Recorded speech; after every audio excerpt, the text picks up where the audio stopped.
Hey everybody, I'm in school now, which is really cool. This week is our last learning week before summer vacation for you guys starts. So we are going to try to finish peak. We've got about 30 to 40 pages left. What happened last time on peak?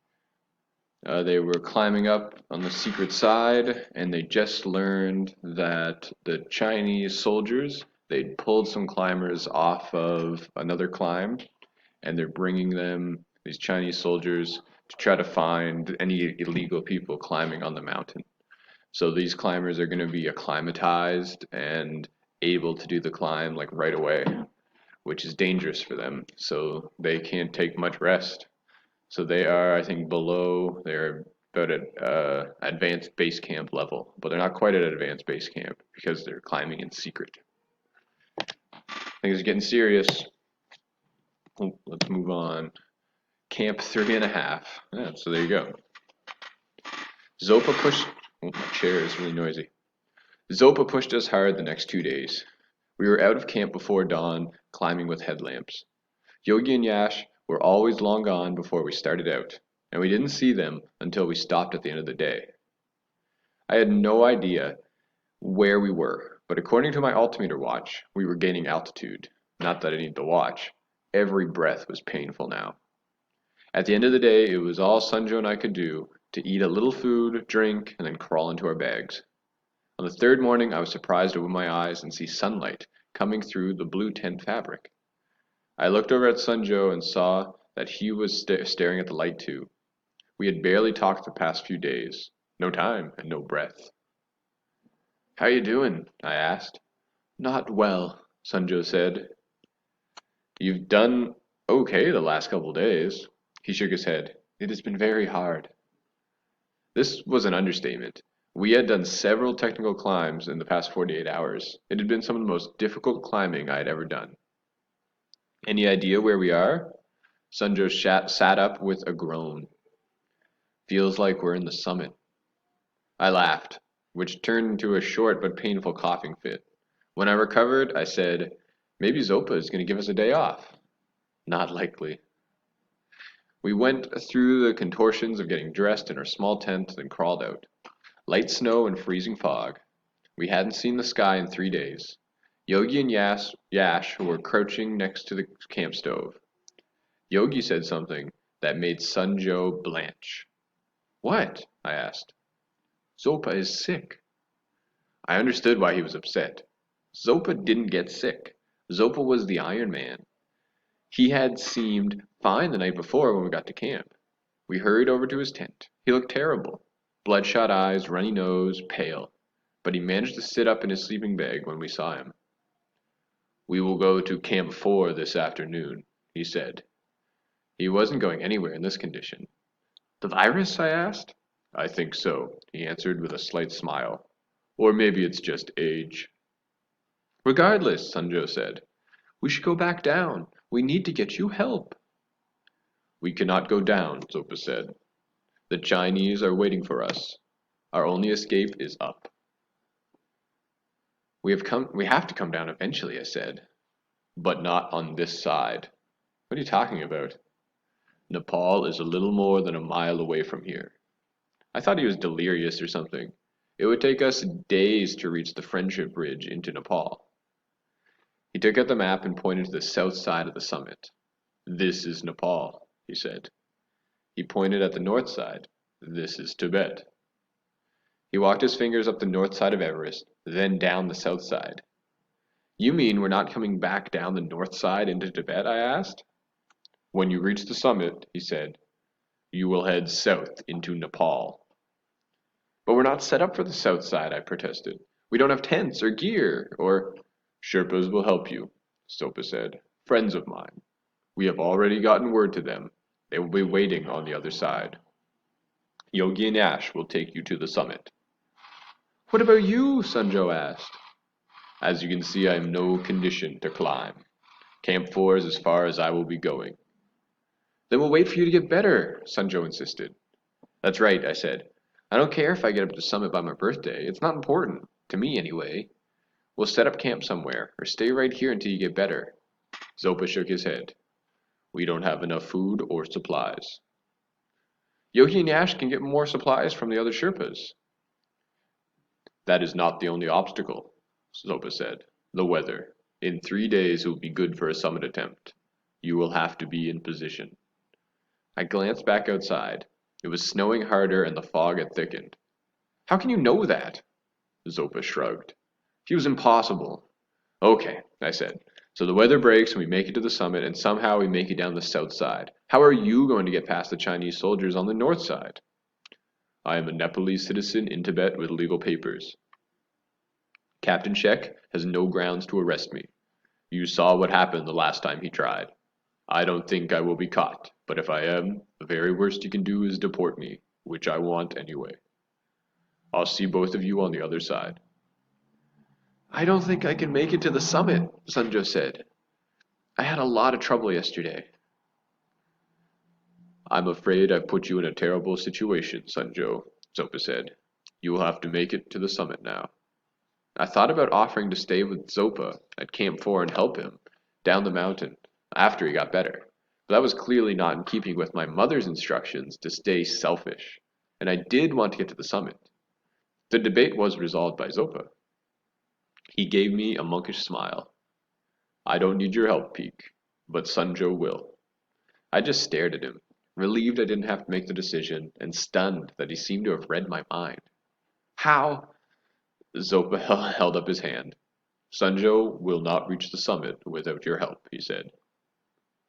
I need to rest, and so do both of you. We have a hard climb ahead of us. Sanjo took Zopa's advice. I tried to sleep, but I couldn't. I joined Yogi and Yash at the fire. Yogi pulled out an oxygen tank and mask out of his pack. He showed me how to attach the mask to the regulator. Then he held up 2 fingers, indicating I was to set the dial to 2 liters per minute. Then, using Yash as a model, he showed me how to put on the mask. When he finished, he took everything apart and had me put it back together. It wasn't as easy as it looked. I had to pull off my outer mitts, and my fingers went numb in spite of the fact that I was still wearing gloves. This reminded me that I still had JR's little video camera in my pack. I'd completely forgotten about it. I needed to start filming our trip, which should give you an idea about how the brain functions, or doesn't function, at high altitudes. I managed to get the mask hooked up to the tank. Then I pulled the mask on and tried to adjust the straps for a tight fit over my nose and mouth. The mask was cold, uncomfortable, and a little claustrophobic. Yash had a perfect solution to the discomfort. He turned on the oxygen. In my entire life, I had never felt anything so wonderful. The O's flowed into my body like some kind of magic elixir. For the first time in weeks, I felt warm, sharp, and strong. The feeling was short-lived because Yogi turned it off almost immediately. Reluctant, I took off the mask. The Sherpa brothers were smiling at me. Yogi said something in Nepalese, then held up 5 fingers. Got it, I said. Not until Camp 5. Theoretically, you could use O's all the way up the mountain. The problem was, you would have to use a half-dozen Sherpas to carry enough oxygen tanks to get up the mountain. The tanks didn't last that long. Yogi and Yash left around noon. A couple of hours later, Zopa came out of his tent and looked like a corpse emerging from a tomb. 3 mugs of hot tea seemed to revive him. A little. I packed his gear, then roused Sanjo, who looked a little better after his nap. We started out for Camp 4. This time, Sanjo and I had to wait for Zopa. About halfway there, he put on an oxygen mask and cranked it up. This certainly put a little more spring to his step. I was envious. Next chapter is called Camps 5 and 6. Because of our late start, I thought Camp 4 was closed. But we didn't get to the dreaded wall leading up to it until well after dark. Oh, sorry, close. We're climbing the wall at night? I asked, shocked. Zopa took off his mask. It's the only way to get to Camp 4 unnoticed. Everyone will be asleep. They would be in their tents all right. The wind was howling and it hadn't stopped snowing all day. But from our last experience, I knew they wouldn't be sleeping.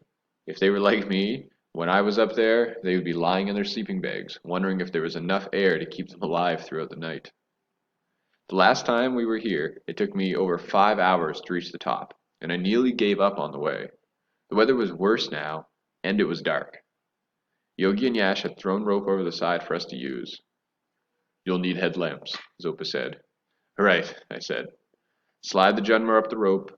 Step, breathe, Junmar, step, Junmar, think, look up, think again, step, rest, rest, rest, hug the wall, pray. The same routine. But in a strange way, the climb was easier, or at least less scary, with the headlamp. The light kept me focused on the ice and rock in front of me. I had no idea where the top or bottom was until a light appeared over the edge about 10 feet above me. It was Yogi, although it was hard to tell, bundled up like he was. I managed to get to the top without his having to grab me. As I rested on my knees, trying to catch my breath and not puke, I looked at my watch. I had climbed the wall in less than 5 hours this time. 15 minutes later, Sunjo came over the top, looking like he was about to pass out.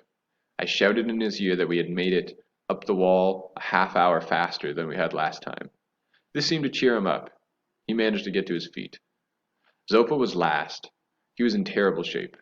It took all three of us to pull him over the edge, and when we got him there, he didn't move. I checked his oxygen tank. It was empty. Yogi hurried off and came back with a fresh tank and Yash. They got the O's flowing and carried Zopa to their tent. After an hour or so, he recovered enough to open his eyes and drink something. A few minutes later, he asked the brothers if they'd heard anything from Josh. The Chinese soldier climbers had reached ABC that afternoon and were planning on staying there a day or two before climbing to Camp 4. They had checked everyone's papers and searched all the tents. The climbers at ABC said the soldiers were in great shape and had made terrific time. There was no doubt they were going to try for the summit. This seemed like the worst possible news, but Zopa didn't seem all that disturbed by it. You will be a day ahead of them. Tonight and tomorrow you will rest. The following morning, before light, you'll climb to Camp 5. What about you? Sunjo asked. Do you really think they are going to be worried about a sick old monk when they get up here? If they really are such good climbers, the soldiers will want to try for the summit. Which of them will stay behind to escort an old man down the mountain? He gave a wheezy laugh. By the time they get back, I will be gone. Why can't we just go up to Camp 5 when it's light? I asked. We'll be just that much farther ahead of the soldiers. There will be a storm in a few hours, Zopa answered. Tomorrow morning is your window. The storm hit us mid-morning.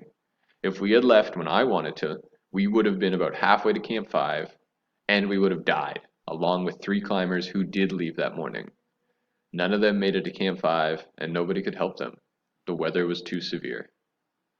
I tried to write my moleskin and found that I couldn't concentrate long enough to string more than 2 or 3 words together at a time. After a while, I gave up and managed to get a little sleep, and so did Sunjo, mostly because there was nothing else to do but lie in the tent. Zopa didn't want us wandering around camp, not that he had the energy, and the storm was so bad, everyone there was hunkering down, waiting for it to stop. About 8 o'clock that night, it did, suddenly. One moment the wind and snow was threatening to blow our tent away. The next moment it was perfectly calm. I stuck my head outside the tent, along with everybody else in camp, and saw a perfectly clear sky overhead, scattered with bright stars. Oh, there's the school bell. Recess or something. Yash left for Camp 5, 3 hours ahead of us, to get the camp ready. Yogi stuck his head into our tent an hour before we were to leave and told us to pack our gear. We weren't taking much with us. Most of what we needed would be waiting for us at Camp 5. Yogi and Yash had hauled it up the last time we were at Camp 4. Before we took off, we checked in with Zopa. He was sitting up, drinking a mug of tea. He was off the O's, and some of the color had returned to his face. But he still looked pretty weak. Speed is everything now. If you stay in the death zone too long, you will die. If you don't reach the summit by 1:35 p.m., the day you leave Camp 6, I have asked Yogi and Yash to turn you around. It is better to get caught by the Chinese than to die on the mountain. I'm going to pause it there, guys. See you in the next part.